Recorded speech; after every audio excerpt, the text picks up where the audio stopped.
Eruvin, daf from Samach Aleph through Samach Zayin, Perik Hadar, Perik that deals with Eruvin Chatzeros and Schiris Rishus in particular, renting the premises from a non-Jew who lives in the Chatzer, begins on daf Samach Aleph.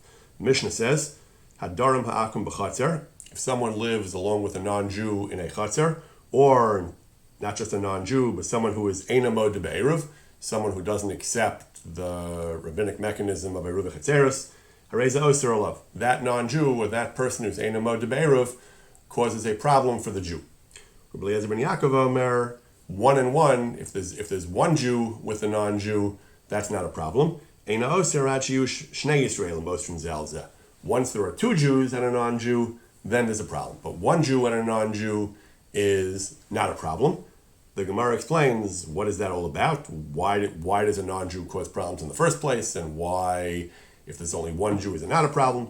So the Gemara discusses whether diras akum is shmei dira or not, whether the non-Jew who lives in the Chatzer is considered a resident in halachic terms, and therefore is a problem mikra din, needs to be solved with the mechanisms of Eruvin Chatzeros mikra din, or if diras akum lo shmei dira, which is the conclusion of the Gemara, the akum, the non-Jew, is not considered a proper resident.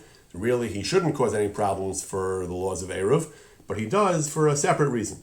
The Chazal didn't want Jews to live with non-Jews. They didn't want them to associate with them, to fraternize with them. Shema Yilmad B'maisav. They would learn bad habits. They would learn bad things from the non-Jew. In order to discourage Jews from living among non-Jews, they said that we're going to make it difficult. We're going to set up a roadblock. If you live with a non-Jew, you're going to have to do the ritual of Schiris Rishus, of renting the property from the non-Jew, and the non-Jew won't want to do that because the Gemara explains he'll think you're practicing sorcery, so he'll be reluctant, he'll be leery. So they made it difficult for a Jew to live with non-Jews. So if there's only one Jew, the Gemara says, it's Machlokas Tanaim, Rabbi Eliezer ben Yaakov is lenient because he says it's lo shchiach, it's not common for one Jew to live with another non-Jew, that because the non-Jew may kill him. The non-Jew at that time at least was suspected of murder, so he won't do that. And Rameir says that no, even if there's only one non-Jew, then the Gzeira applies, and you have to do Schiris Rishus. By way of introduction, background, there are three mechanisms Chazal instituted within the framework of Eruvin Chatzeros. There is an Eruv, a classic Eruv, where everyone gives food, or somebody takes food himself and gives a portion of the food to everyone on the Chatzer, and that's Ma'ariv them. That's Eruv, that works for Jews. Then there is Schiris Rishus, which is what our Gemara is discussing. Schiris Rishus is you rent the premises from the person, from the non-Jew. That solves that problem. The third mechanism, which we discuss in various places in the Parak, is Bitul Rishus, that the Jews can, if there's more than one Jew and they haven't done an Eruv, some of the Jews are Mevatel Rishus, they relinquish their Rishus, and that causes them to not cause problems for the other Jews. These three mechanisms, Eruv only works for Jews. Doesn't work for non-Jews. It doesn't even work for Misha Eina Mod Be'eruv, a Jew who doesn't admit the validity of Eruv. Bittul Rishus too does not work for non-Jews. Works for Jews and not for non-Jews. Schiris Rishus works for non-Jews. We'll discuss presently whether it works for Jews as well. Now there is a discussion in the Achronim whether this entire takana of Shema Yilmad B'maisav, that we don't want Jews and non-Jews to live together, so we discourage that by making him do Schiris Rishus. There is a discussion as to whether that applies in contemporary times at all. There are Achronim who suggest, with various degrees of conviction, that today the whole thing doesn't apply. In the time of Chazal, it was practical and realistic for Jews to segregate themselves and live independently of non-Jews. Today it's not practical. The social conditions, the legal conditions of our time, economic conditions make that difficult. So a number of Achronim suggested that the whole point of Chazal say diras akum lo shmei dira, the whole reason to need Schiris Rishus is to discourage Jews from living among non-Jews. That's only if Jews have a choice, and if putting pressure on them will cause them to live somewhere else. But if they can't, there's no point in this whole takana, so then we don't require it. This was proposed by the Beis Meir. In other places, by the Beis Meir, by the Ginas Vradim. Ginas Vradim says in other places in Chazal we find that certain rules that were instituted to keep Jews away from non-Jews, the Rishonim say don't apply today because that's a hopeless goal. It's not going to happen anyway. We're intertwined with them economically, business-wise. Everything we do is going to involve them. So the Ginas Vradim proposes that today we don't really need Schiris Rishus. He says certainly it can be more lenient. We can relax the requirement. That we don't have to be so strict about it. The Beis Meir brings a Gaonic ruling, a mysterious Gaonic ruling, that on a boat, if there are Jewish passengers and non-Jewish passengers, you don't need to do Schiris Rishus from the non-Jewish passengers. Why not? He suggests the same reason, that the whole point of Schiris Rishus was to discourage Jews from living among non-Jews. On the boat, there's nowhere to go. The Jew can't just pick up and move. We can ask, maybe he could have gotten a different boat without non-Jews. Maybe that wasn't practical. But Beis Meir also proposes this idea that if there's no realistic way for the Jews to avoid the non-Jews, then Chazal wouldn't have instituted the requirement of Schiris Rishus, and we don't enforce it. Now he says that would apply today too. And he says the king of Pricen says that Jews are not allowed to live in ghettos. Sometimes the non-Jews made us live in ghettos. Sometimes they forbade us from living in ghettos. They made us live among the non-Jews. So the whole point of Chazal, to make us live separately, is moot today. So you can argue you don't need Schiris Rishus, he says. Now, Lahalacha, he says, Chas v'shalom, to be lenient to all the poskim, bring Schiris Rishus. But he says the nafkamina is, in a case where you can't do Schiris Rishus, the non-Jews are not cooperating, better to make an Eruv without Schiris Rishus, better than nothing, because many people are going to carry anyway. They're not going to wait for a perfectly valid Eruv. So at least it's better than nothing. There is an argument that it's a valid Eruv without Schiris Rishus, and therefore build such an Eruv. It's still, don't let the perfect be the enemy of the good. It's still better than having no Eruv at all. And other poskim also bring this idea that you don't really need Schiris Rishus Bizman Hazeh. Poskim in general don't rely on it l'chatchila, but even the Shevet HaLevi, relatively contemporary, says if there's a Shasat Chag Gadol, you can't do Schiris Rishus, you can rely on the Beis Meir, you can rely on this idea that you don't really need Schiris Rishus in contemporary times. Even though the Beis Meir says Chas v'shalom to be somech on that, but B'Shasat Chag, he says, and if there's no way to do it, and people are going to be over and they're going to carry anyway, that it's better to make such an Eruv than not to make such an Eruv. So again, poskim rely on this as a last resort. It's better than nothing, although it's certainly l'chatchila. We do try to do Schiris Rishus in contemporary times. We mentioned earlier that the three mechanisms, Eruv and Bittul Rishus, work for Jews but not for non-Jews. Schiris Rishus is the mechanism Chazal talk about for a non-Jew. What about for a Jew? Can you do Schiris Rishus from a Jew? If for some reason you don't want to do an Eruv, can you do Schiris Rishus from the other Jews in the Chatzar? And normally, it's not much of a question. Why would you want to? Eruv is trivial, especially the way we do Eruv today.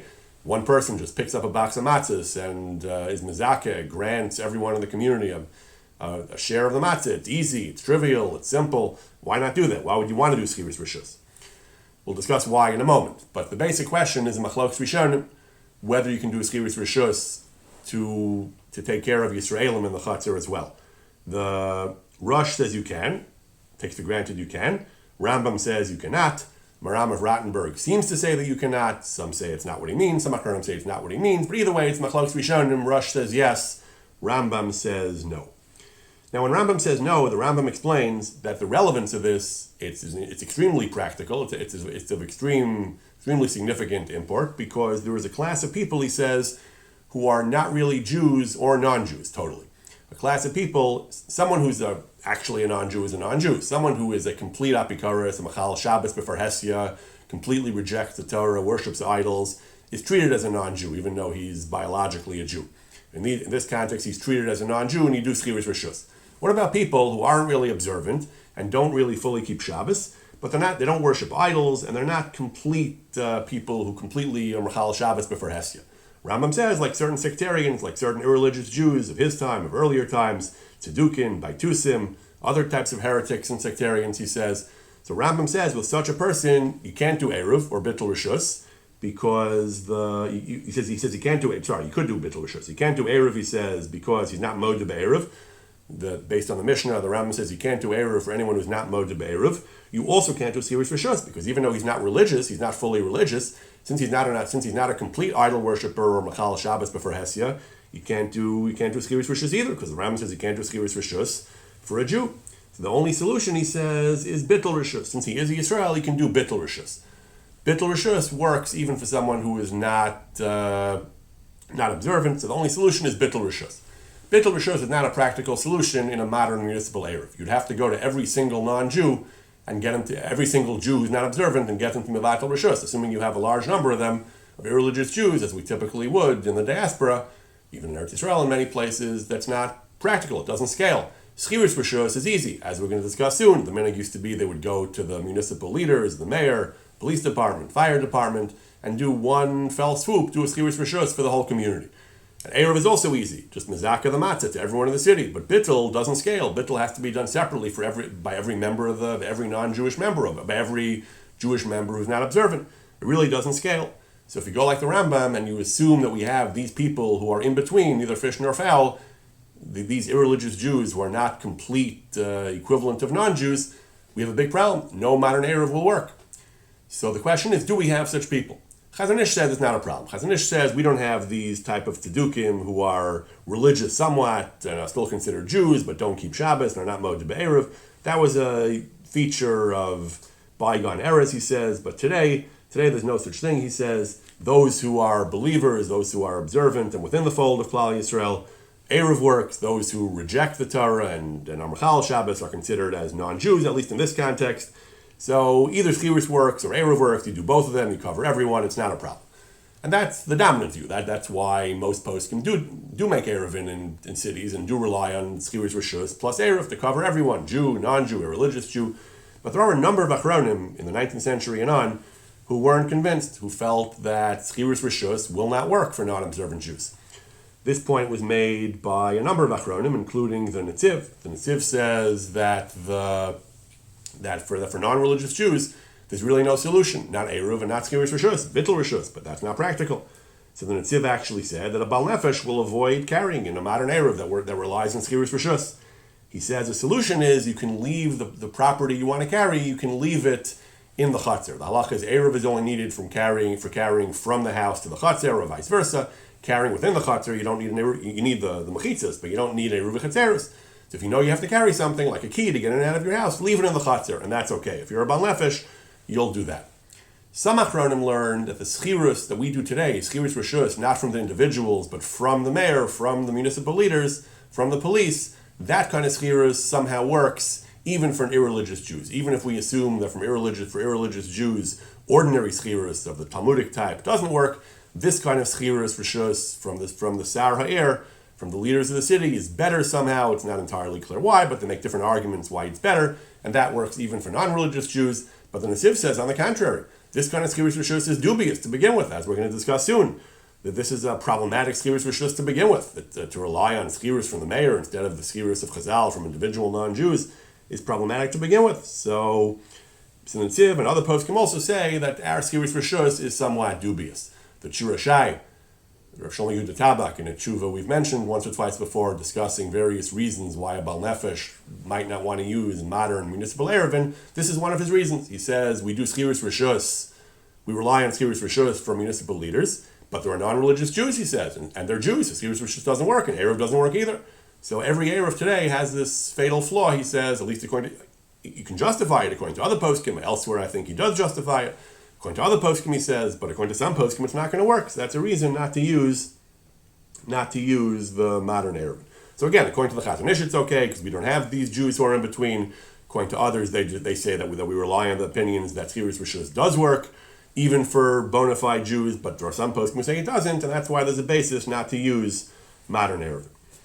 The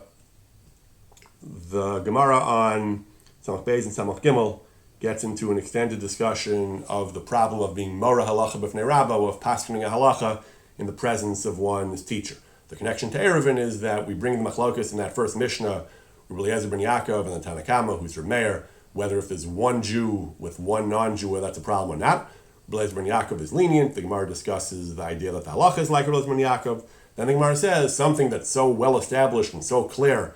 Are you allowed to paskin even such a cut and dried, clear-cut halacha in front of your Rebbe? So the Gemara said, no, even that you shouldn't paskin in front of your Rebbe, because even an egg with milk, even the question of can you make a cheese omelet, can you mix milk with an egg, even that they used to ask Rav Chisda, and as long as Rav Huna, his Rebbe, was alive, he refused to answer that question. These halachas are brought in Shulchan Aruch. The Gemara has all kinds of distinctions and extended discussion about this. The basic halacha is brought in Shulchan Aruch with numerous qualifications of not paskening in the presence of one's Rebbe while one's Rebbe is alive. But the Shulchan Aruch has numerous limitations and qualifications. First, the Shulchan Aruch says the idea of Mora Halacha is only when you're paskening with regard to an actual case that arises. If you're just teaching Torah abstractly, academically, you say this is the halacha, not in the context of any actual case that arises, that's not called Mora Halacha. Then the Shulchan Aruch goes on. The Shulchan Aruch says it's not called Mara Halacha B'fnei Rabbo unless there's a chiddush, unless it's something that the questioner the answer you give him is something novel, something that strikes him as being not obvious and innovative, something which everyone really knows is mutter.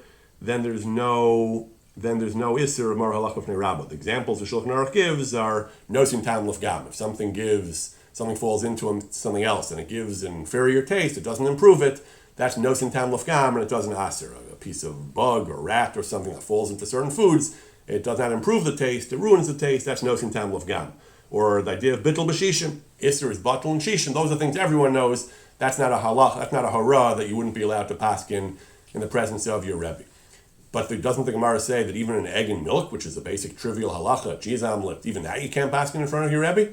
So the Shulchan Aruch's ruling is based on Tosfos and many other Rishonim who say, no, the egg ruling is not obvious. He wouldn't have been asking the question if it was obvious. Why would they ask him about egg and milk if people don't ask such trivial questions?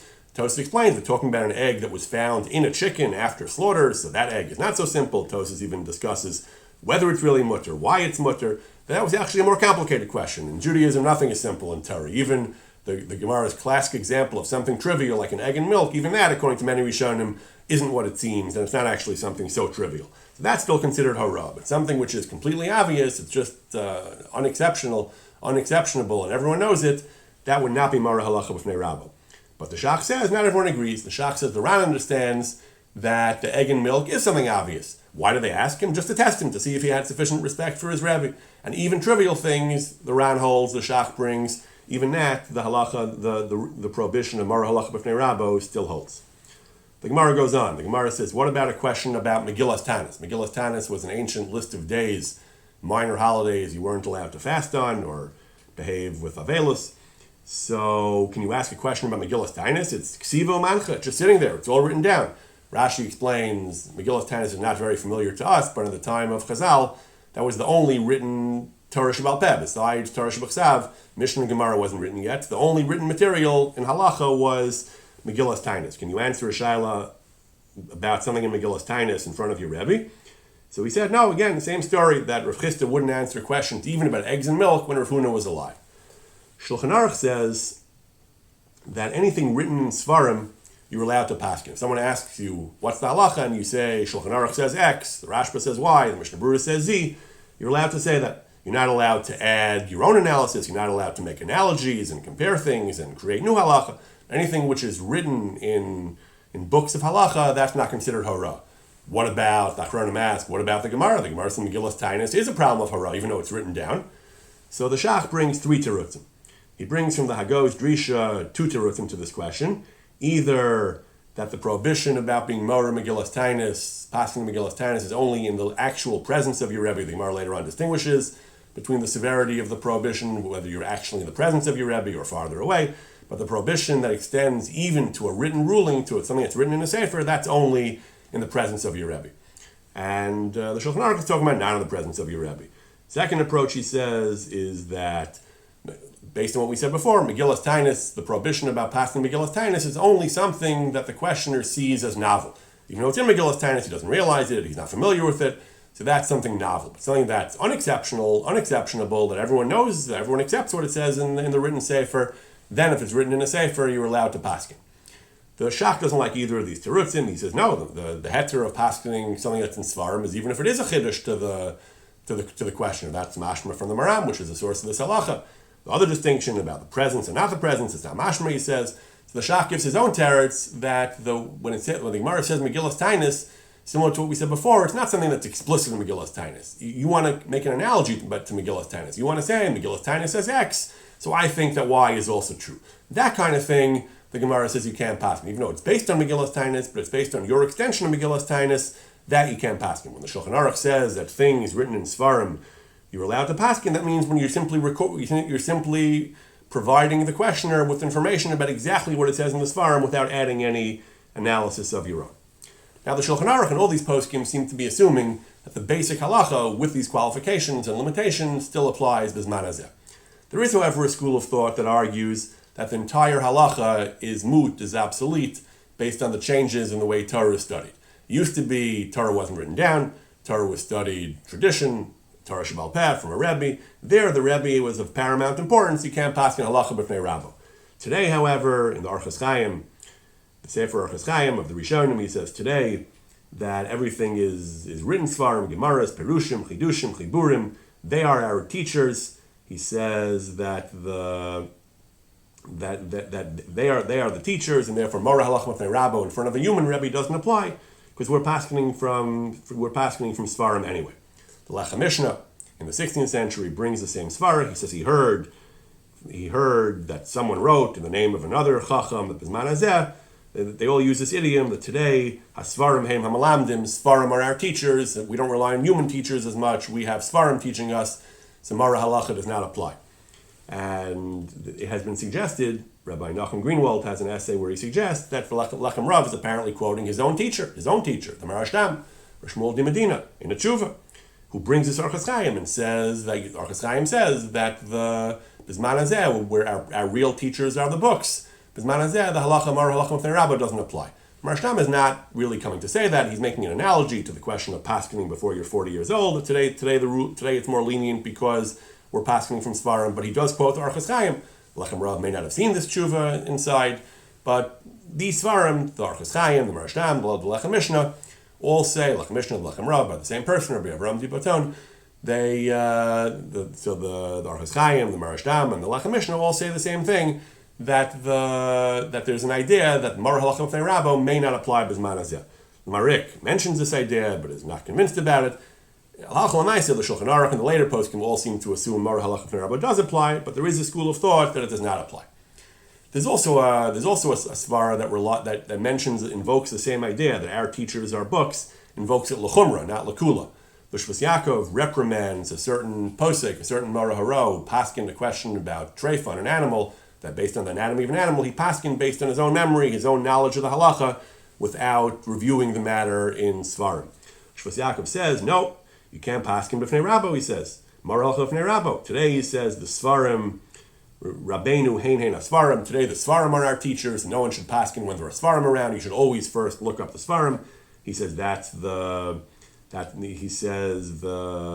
makabel this from his teachers, Gaonim, that they would always look in Svarim. Particularly, he quotes a particular venerable Talmud Chacham who was a Zaken, Yoshev Yeshiva, and a Mora Hara in Prague for 40 years, and he would never pass without looking at a Sefer because that's the prudent thing to do, that's the responsible thing to do.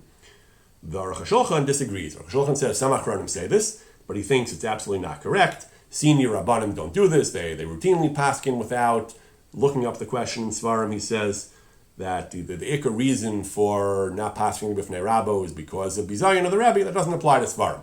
The truth is, as Rabbi Aryeh Leibowitz points out, the Gemara elsewhere says that the reason you shouldn't pass b'fnei Rabbo is not because of afkarusa, it's not because of chutzpah, it's because lo mastayim milsi. You won't have siyata d'shmaya to get it right. Some say, he says, that it's both reasons apply, but there is another reason besides afkarusa, but the Aruch HaShulchan assumes the ikar reason is chutzpah. That doesn't apply with respect to written Svar.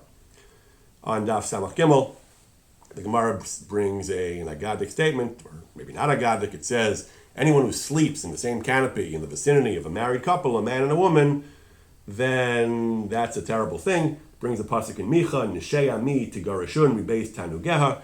You're preventing them from being intimate with each other. You're chasing the women away from their enjoyment. That's not appropriate. The Gemara says, what about Ishtonita? They can't be physically intimate anyway. The Gemara says, no, the same halacha still applies. Even if they're not going to be involved physically, you're still interfering. You're still invading their private space. It's still not appropriate.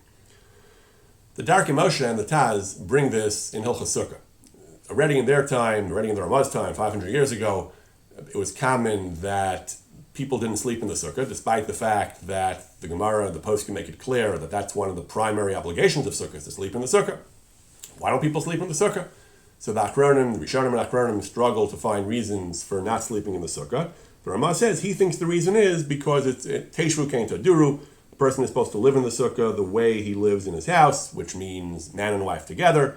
Mitzvah is Pater Min HaSukkah. If a person can't enjoy himself, can't have a proper form of residence, of living, of being, he's Pater Min HaSukkah. people didn't, even though the Mariel did sleep with his wife in the sukkah, but people commonly don't have enough space, don't have enough privacy, whatever it is, to sleep together with their wives in the sukkah. That's mitzvah. Then he brings Argamar. He says that a person who prevents a man and a woman from being together, enjoying each other's company, that itself is a terrible thing.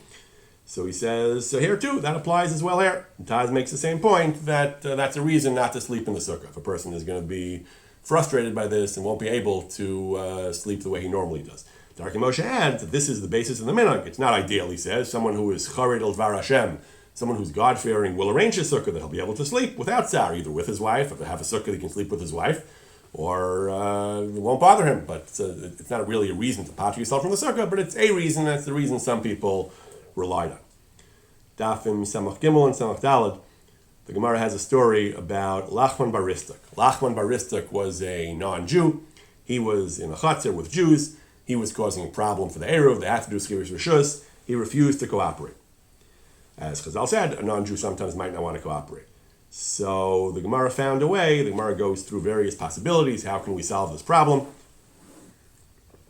The final suggestion is, Rava said, let one of the Jews become friendly with him, and that Jew can borrow some space in Lachman's premises, borrow space to put some stuff.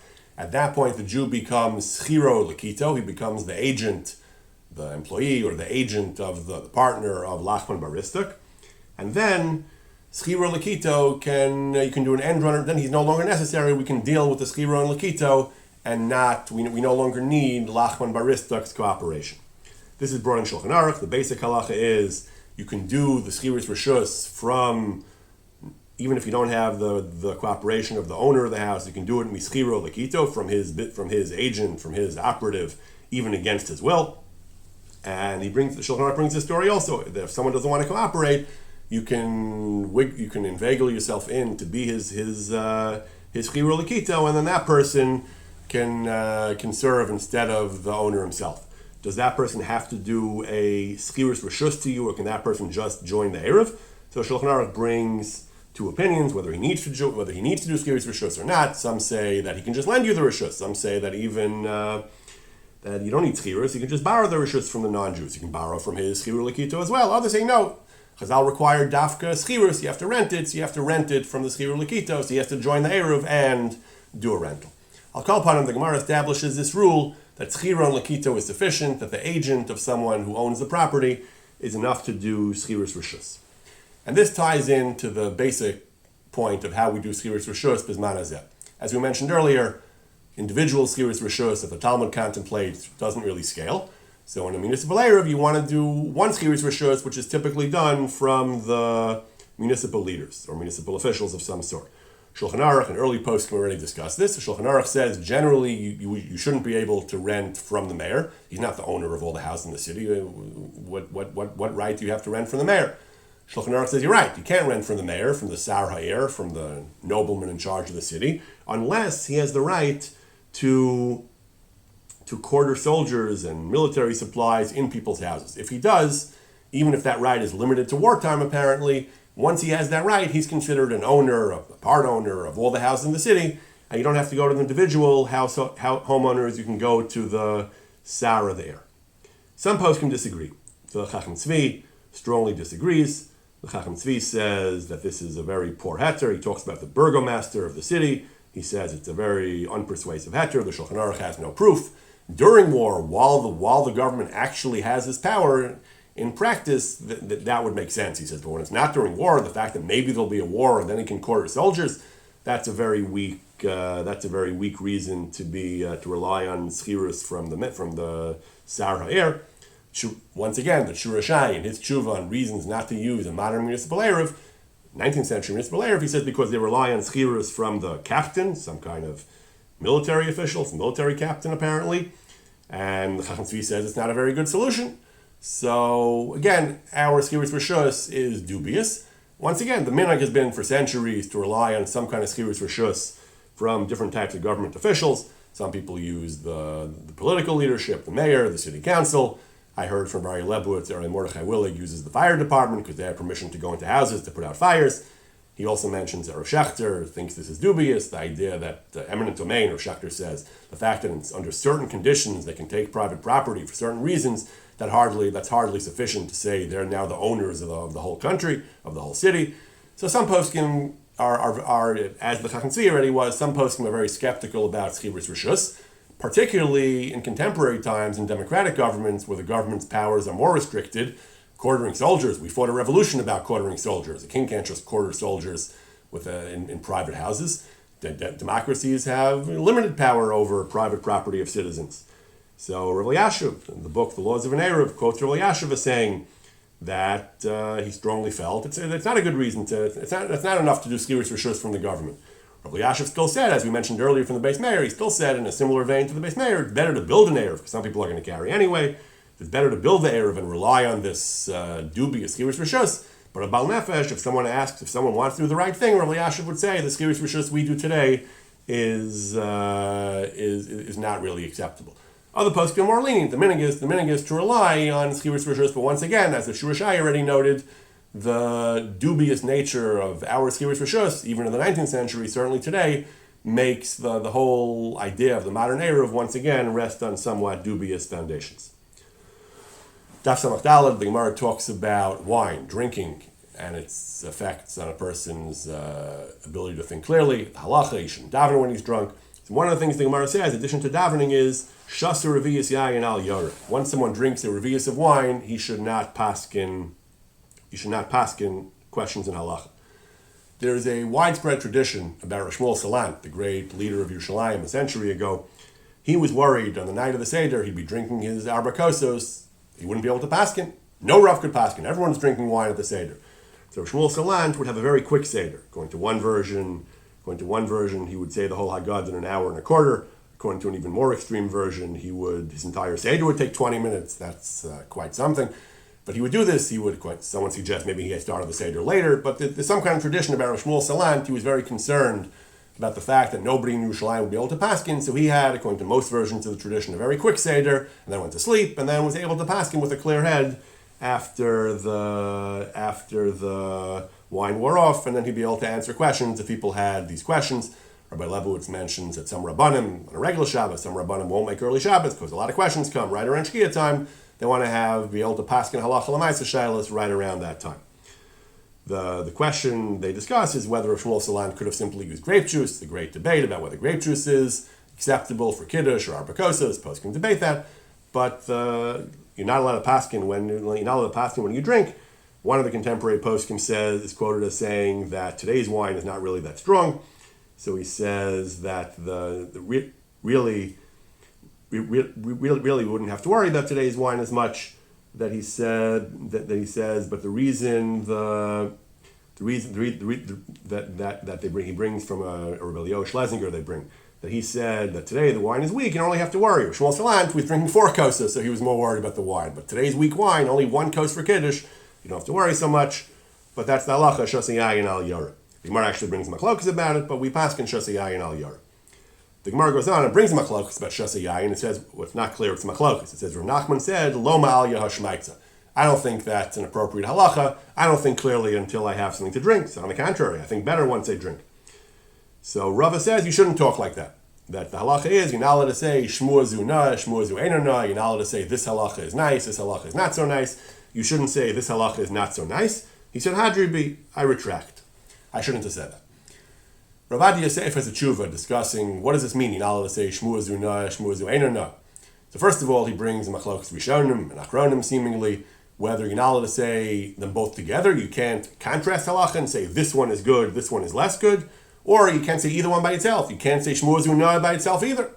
Some poskim seem to say that. Some achronim seem to say you can't even say shmua zu na by itself. Rav Adi himself is inclined to the view that the problem doesn't come up unless you contrast and you say shmua zu na, shmua zu eino na. Furthermore, Rav Adi says, even according to the opinion that you can't even say shmua zu na, first of all, he says it's limited to a halacha. It doesn't apply to a drasha or a pilpul that you hear. It's limited to halacha. Moreover, he says that even shmua zu eino na, even saying this halacha is not nice, that's only when you agree with it. You just are grumbling about it, but you're saying that you have some trouble with the svara. But if you disagree, he says the Shas and Poskim are full of Rabbanim who use very strong language, Dvarim B'Teilim, and so on. But halachas they disagreed with. So Ravadi's conclusion is that you are allowed to say Shmua Zuna as long as you don't add the contrast Shmua Zu Ein or Na. You can say Shmua Zuna as long as you don't mean to imply that another Shmua is Ein or Na. And if you're Cholik and Din, you're allowed to say Shmua Zu Ein or Na. If you actually don't hold like that, you're allowed to say Shmua Zu Ein or Na. Daf Samachay, the Gemara talks about, again, the sugya of drinking. Shikar, someone who's drunk, contracts he enter into are valid. Mechel Mekach, Memkro Memkar. Avar Avera, if he does an Avera, he's going to get punished. Misas Beistin, capital punishment. Malchus, lashes. He's like a Pikeach, he's like a sober person until he hits the level of Shekrusa Shalot, until he's as drunk as Lot. Then the Gemara says, Ruchanina says, then he's patur from all the Onshin. Marshal and the Bach say, though, that means he's patur from criminal punishments, but he still has to make restitution. If he injures someone, if he damages property, he still has civil liability for what he's done.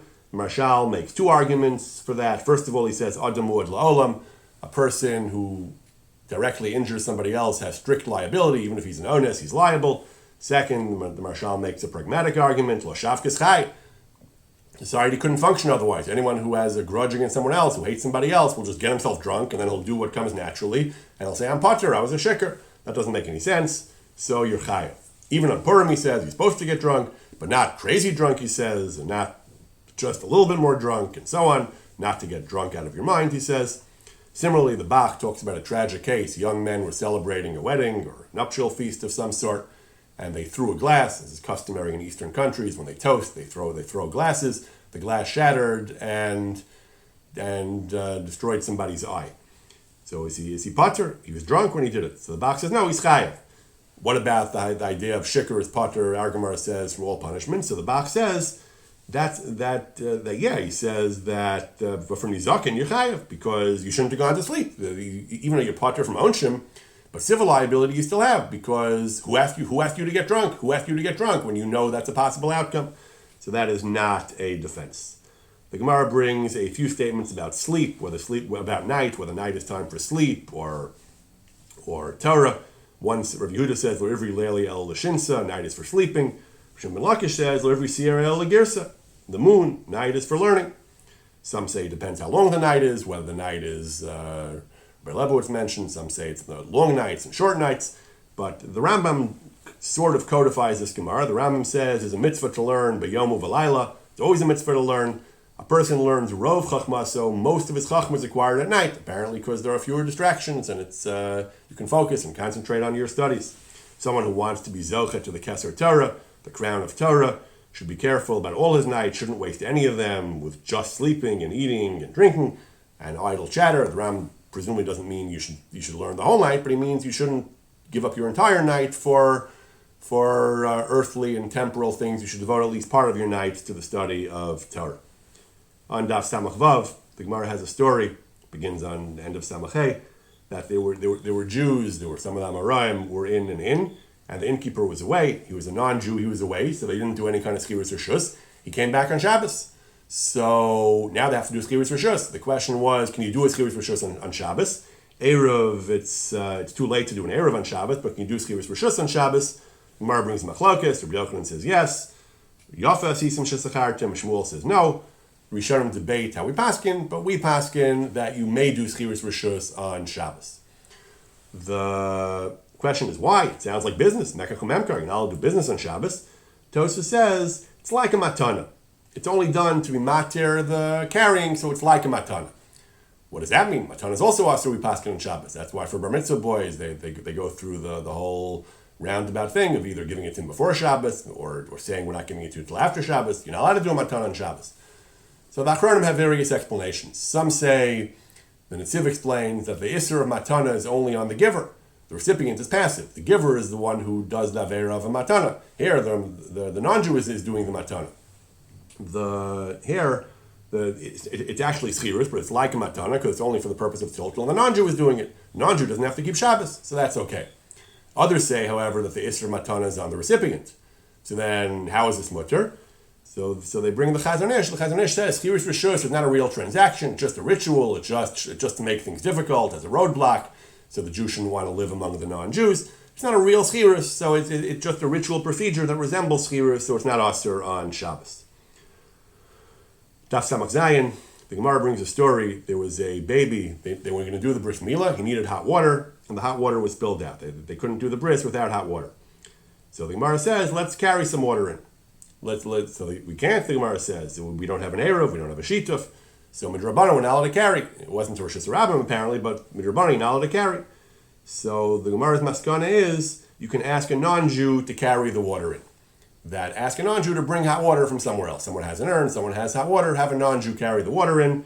The Gemara explains, even though a shvus, certain types of shvus, certain types of Isser Drabanan are asur on Shabbos, this kind of shvus is mutter. According to our Girsa, this is a shvus the less bei maisa.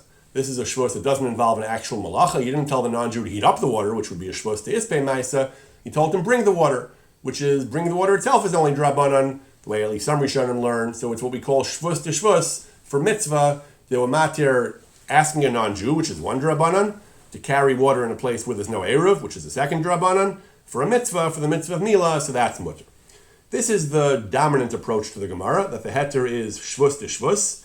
Telling him to heat up the water would be asur. This is the shita of the Rif and Tosfos and most Rishonim, that the Gemara is telling you a heter of doing shvus to shvus for mitzvah. There is a shita of the Bahag and the Itur, that there may be garis differently in the Gemara, but they say that even a single shvus, even telling the non-Jew to heat up the water would be mutter. It's called a shvus she'ein b'maisa because the non-Jew is doing it, not the Jew. For a Jew to do a drabanan himself, that's asur for a mitzvah. For a Jew to have a non-Jew do a malacha, even a malacha deraisa, would be mutter for a mitzvah. So the shita of the Bahag, the Bahag and the shita of the Bahag and the Itur is that even a shvus on a malacha deraisa is mutter for a mitzvah.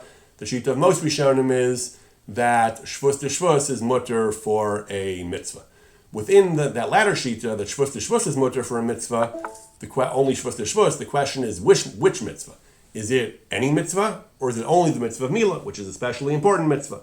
So we have three opinions. We have the Bahag and the Itur, that even a shvus on a malacha deraisa is mutter for a mitzvah, at least for milah, maybe for all mitzvahs. Some Rishonim hold for all, some poskim hold for all mitzvahs. We have the middle shita, that shvus to shvus, once there are two drabanan, amir la'akum, and it's only drabanan, carrying in a place without an eruv chatzeros, without a shtufim avos, which is drabanan, so shvus to shvus for any mitzvah is mutter. Bir Halacha adds, it's not limited to carrying when there's no eruv, it applies to even carrying in a karmelis. As long as you're not carrying in Rosh Hashanah, that would still be shvus to shvus. There is a dissenting opinion that only carrying without an eruv, without eruv chatzeros, but the Bir Halacha says the ikar is kama poskim, that any hotzah drabanan would be included in shvus to shvus, which is very relevant today. Most poskim say we don't have a real Rosh Hashanah today, so having a non-Jew carry in our streets would be shvus to shvus, would be mutter for any mitzvah. And some say even that's asur, and shvus to shvus is only mutter for the important mitzvah of milah. These various opinions are all brought in different places of the Shulchan Aruch. In Hilchos Milah, the Shulchan Aruch says we rely on shvus to shvus for milah. In Hilchos Shabbos and Siman Reish Ayin Vav, the Ramah says yesh omrim, that you can actually tell a non-Jew to light a candle on Shabbos. Shvus on a deraisa, lighting a candle. If it's for Suda Shabbos, for the mitzvah of Suda Shabbos, then we rely on the opinion that a shvus on a deraisa is mutter, even on a deraisa is mutter for a mitzvah. Many people are lenient, he says, but the Ramah says, yesh lahachmer, you should be stringent unless it's a tzarach gadol, because most poskim disagree. Most poskim don't accept the opinion of the Bahag and the Itur. They don't allow shvus on a deraisa for makom mitzvah. There are some exceptions though. One exception Mishnah Berurah brings is if the eruv falls down. Since again, many people are going to carry without an eruv, so to save the rabbim, to save the whole community from carrying without an eruv, we're somech on the Itur, and you can actually have a non-Jew do a malacha deraisa. You can't do it yourself, but you can have a non-Jew do a malacha deraisa.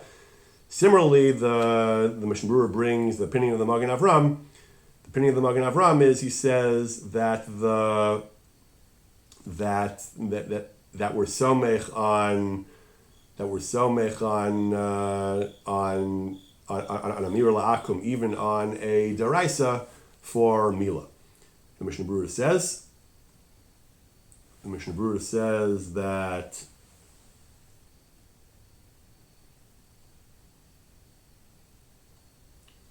the Ramah says the ikar is that from Malacha deraisa we're not, even though the minig was many people are makel, but we try not to be somech on the opinion that allows Amir la'akim on a deraisa, even for a mitzvah, because it's a das yachid. We already said we're selmech on it to fix an eruv, but he says for Mila also the Magen Avraham says we can be selmech if necessary in this opinion to ask a non-Jew to do malacha deraisa, but the dominant view in the poskim is that we are only matir shvus to shvus. We're only matir amir la'akum on an isur drabanan, carrying in a place where there's no eruv or no eruv v'chatzeros, for a shvus to shvus, and it's makom mitzvah or certain other extenuating circumstances, then we're allowed to do shvus to shvus in order to accomplish the mitzvah, or in those other cases that have extenuating circumstances.